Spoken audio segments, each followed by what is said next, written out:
Hello students, Mr. Giamini. Wanted to come to you with something on estimating fraction sums and differences.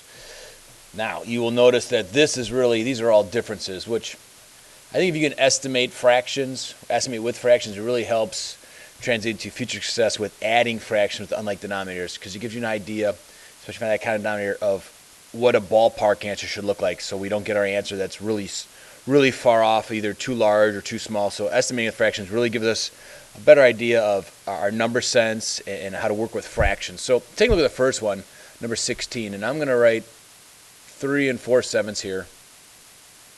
3 and 4/7. So it's like I have 3 plus another 4/7 of another whole.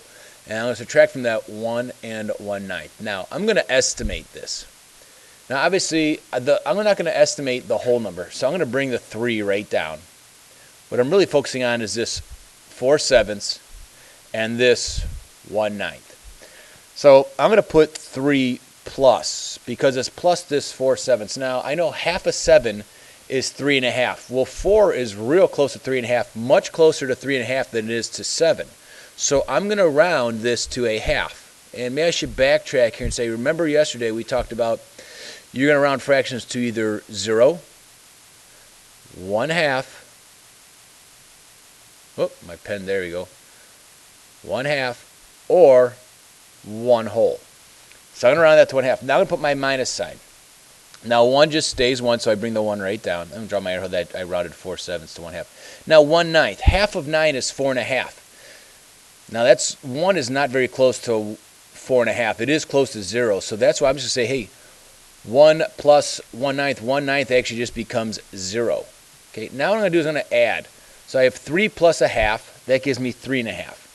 And then I have, so let me write that over here. So I have 3.5 here,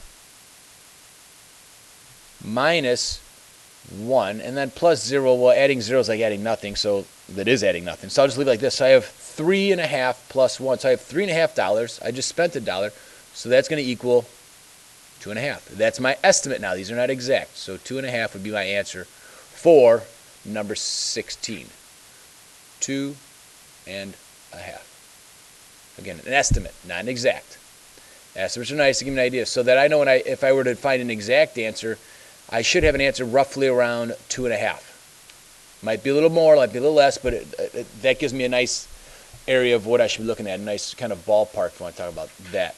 Now let's go with 11, for number 17, 11 and 3/7 minus 5 and 5/6. Again, looking at this, the whole numbers will stay the same. I'm not worried about really rounding the whole numbers. I'm worried about rounding the fractions. So the 11 stays the same. I'm going to put my minus sign here, and the 5 stays the same.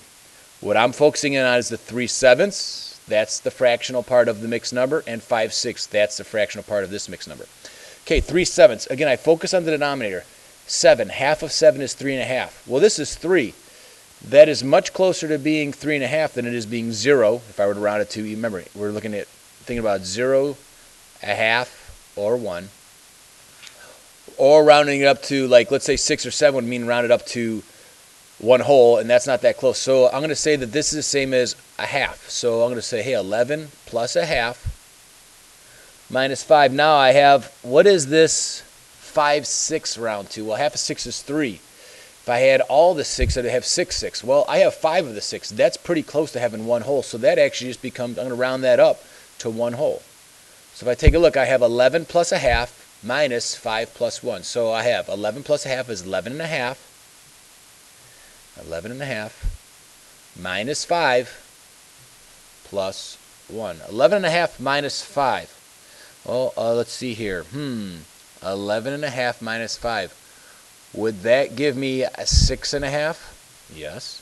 6.5 plus 1. And let's go back to this 11.5 minus 5. If I would write like this, if I write it kind of maybe going vertical as opposed to horizontally, 11.5 minus 5. Half minus nothing is just a half. There's nothing down here, so I can just bring the half right down. 11 minus 5 is 6, so that's where I get my 6.5. Now I have 6.5 plus 1. That's going to give me 7.5. Okay. Now, what I will offer to you guys is you can go ahead and try 18 and 19 on your own. I think we said this is 7.5. Did we say 7.5? Yes, I believe so. What I'm going to offer to you guys now, is that what I said? I got to double deck. I got to do that again. I forget what I said. Let's try again. Practice makes perfect, right? 11 and 3/7 minus 5 and 5/6. I kind of like to give that space there. Okay, again, I'm going to focus in on the fractional part of the mixed number. The fractional part of the mixed number. So this stays 11 plus, I think we said 3/7 is closer to being 1/2. So this side will give me 11 and a half minus, we said here this is 5, and we said this becomes 1. So 5 plus 1 is 6, correct? All right, so I think we then said, hey, 11 and a half. Well, I wasn't even close. 11 and a half minus 6. That gives me a half. 11 minus 6 is 5. Hey, good thing we did that one again. I think I had the wrong answer the first time. So that gives me 5 and a half. It's always good to catch our mistakes. That gives me 5 and a half. And that makes more sense now I look at it. Okay, for a little extra credit, you could try 18 and 19. Now, with 19, it says here, the school cafeteria uses about 5/6 of a case of raviolis every month. About how many cases will it use during the school year? So if I go here and highlight some things, cafeteria uses 5/6 of a case of raviolis every month. About, that's the key word there, telling me I'm estimating about how many cases will it use. How many cases will it use during the school year? Now, let's assume a school year. We start in mid-August, but let's go, we don't really have the whole month of August, so we go September, October, November, December, January, February, March, April, May, and we only have like a couple days in June, if at all. So we're really in school for 9 months. So I'm going to use 9 months as my school year. How many months we're in school? That'd be 9 months. Okay, if you want to give this a shot, bring it in to me tomorrow, and we'll see what we can do for you. Take care. Bye.